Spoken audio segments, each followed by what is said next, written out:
It's very, very cold this morning on the 30th of November. I'm going to get snowed on, I think. But I wanted to answer a question from Jenny Bradley, who sent me a lovely question saying, very excitedly, saying Eden Botanicals have started doing hemp essential oil, but they're listing it just as a perfumery oil. Is it, she wants to know, the same thing you talk about in your essential oil cannabis book? Well, the answer is yes and no, Jenny. So I'll clarify. So first of all, this one's from, I'll give Norfolk Essential Oils a bit of a plug. This one's from Norfolk Essential Oils, and this is the hemp essential oil. Most of my book focuses on CBD, cannabidiol, and that is a CO2 extraction, and that comes, well, mine does, comes in a syringe like that. You might see snowflakes in a minute, guys. It's definitely snowing. So that's the CO2. And then you also have, just because we're talking about aromatherapy and it's relevant, hemp seed oil. Hemp seed oil is a carrier. So hemp seed oil, hemp essential oil, neither of them have cannabinoids in them. So you don't have THC. Actually, you don't have THC, or only in the tiniest dilution in the CO2 extraction, but no CBD either, or any other cannabinoids. And the reason for that is, certainly in this case, in the essential oil, one of the properties of a cannabinoid is it's hydrophobic. It doesn't like water, so it won't pass through distillation. So this is what they're selling. So I know people say, well, why are they listing it as perfumery? It's because they're a very good company who are being very conservative and staying by the letter of the law, and I appreciate it. Obviously, under the FDA restrictions, you can't ascribe any medical claims to anything if you're selling it. I don't sell it, so I can tell you that this is a very useful medicine for inflammation, for immunity, and for pain. And the reason for that is because it's high in a constituent called beta-caryophyllene. And oh my goodness, there's really big snowflakes. I'm going to be covered in a minute. Beta-caryophyllene is a constituent you probably recognise from other oils, things like, well, very high in copaiba oil and black pepper oil. Wonderful for inflammation, and that's because it's got a weak binding affinity to the CB2 receptor. So what's the CB2 receptor? Right, so the CB2 receptor is part of the endocannabinoid system, a lesser known but extremely important system that works like a volume control to your hormones and your neurotransmitters. It's an endocrine system, and in fact it's the primary endocrine system. So if it's not working properly, you're not working properly. So CB1 receptors tend to be in the brain.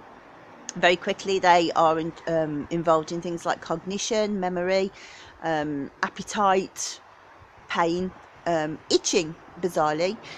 So CB1 receptors in the brain. CB2 receptors are outside of the periphery, so outside of the core and sort of limbs and things like that, and they exist on blood and lymphatic tissues and cells.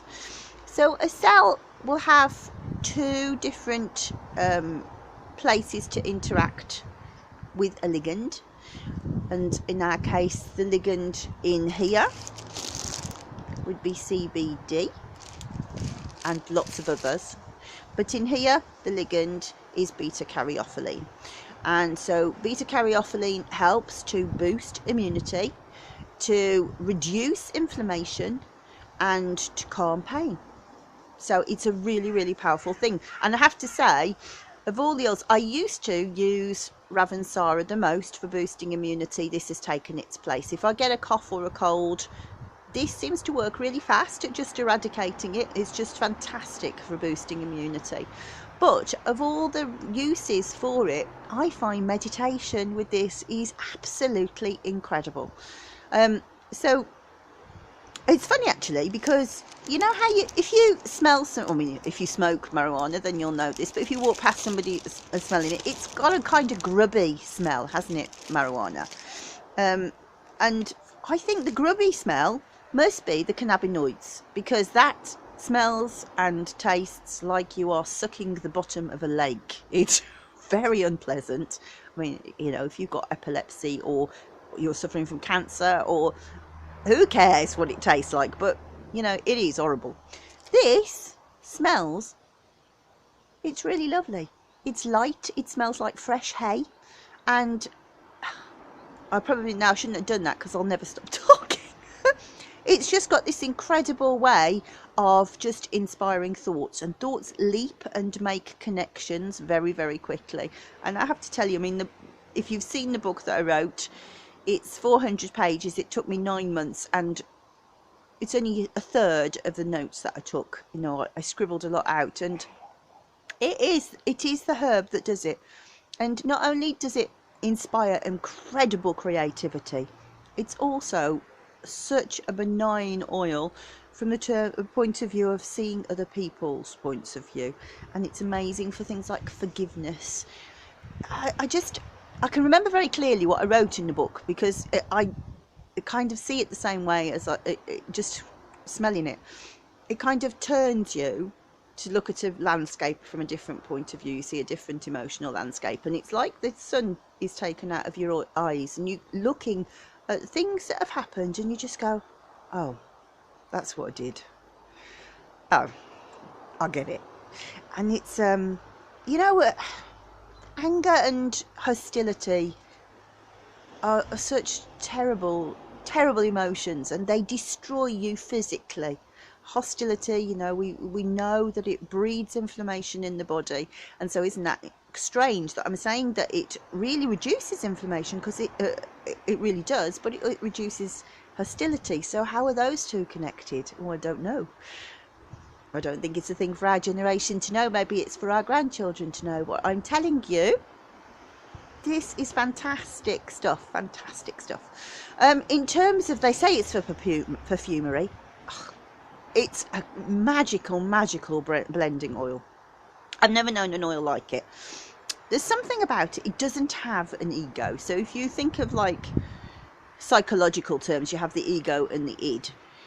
There's no ego involved in this. It never thinks about itself first. So that's why you get this change of emotional landscape. You see another person's perspective.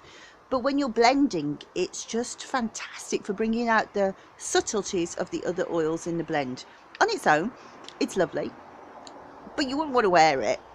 It's not, you know, it's not like wearing jasmine or wearing rose. It's not grubby, but it's just not a wearable oil. But on it, anything else, it's kind of, it brings, I mean, you know me, I always think in terms of music. So in our octave, we have 8 notes in an octave, or 7 in each one, I suppose, but it is 8. But the Chinese octave, it's not octave because it's not got 8 notes, and you see the nuances. They have notes that are nuances between the different notes. So from A to B, there's lots of notes in between. And that's the kind of, it's like you sense the gaps between the fragrances of the other oils, and it really intensifies and enriches the oils. It's lovely. I love it. I've forgotten how much I love it. I put it away actually after I finished writing, and I took this to Bulgaria. And apart from just going, oh, I've got a cold, and just shove it in, I haven't really worked with it, but it's nice. I feel like I've got an old friend back. So Jenny, yeah, go and buy it. Buy it from Eden Botanicals. And if anybody wants to send me a bottle, mine's looking very empty. Indeed. But yes, Jenny, same thing. And read the book, because there was plenty of notes, but there's lots more. Loads about CBD.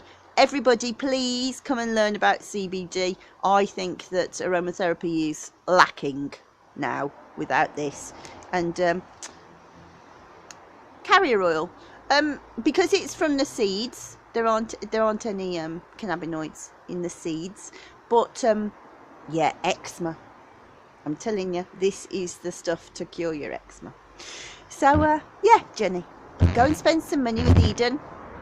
It is the same stuff.